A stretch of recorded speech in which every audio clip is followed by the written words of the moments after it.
Krishna. I am Sri Jees of class 7. Today I am going to chant shlokas of chapter 14 of Bhagavad Gita. Mukam karoti vachalam bhangum langayate girim yatkrupatamaham vande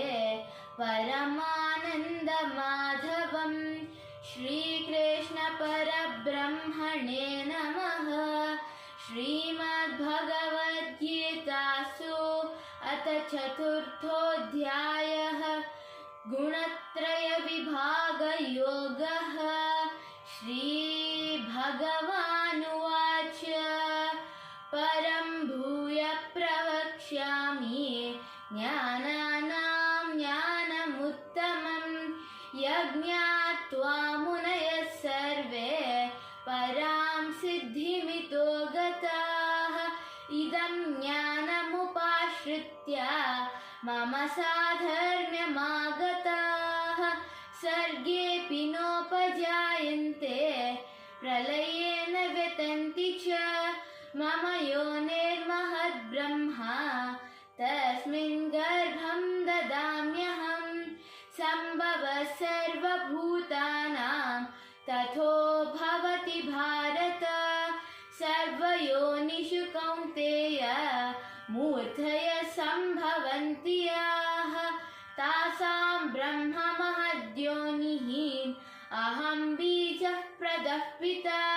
Sattvam rajastama iti Gunaha prakriti sambhavaha Nibandanti mahabaho Dehe dehe namavyayam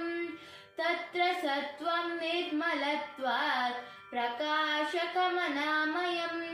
Sukha sangena badnati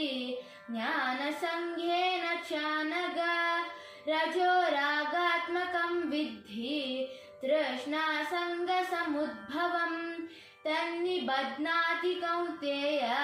Karma sanghena dehinam Tamastvajnanajam vidhi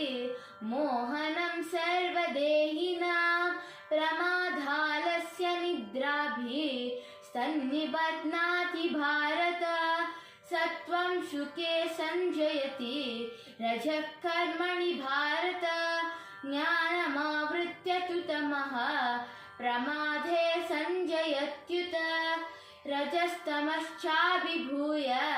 Sattvam bhavati bharata Rajasattvam tamaschaiva Tamasattvam rajastatha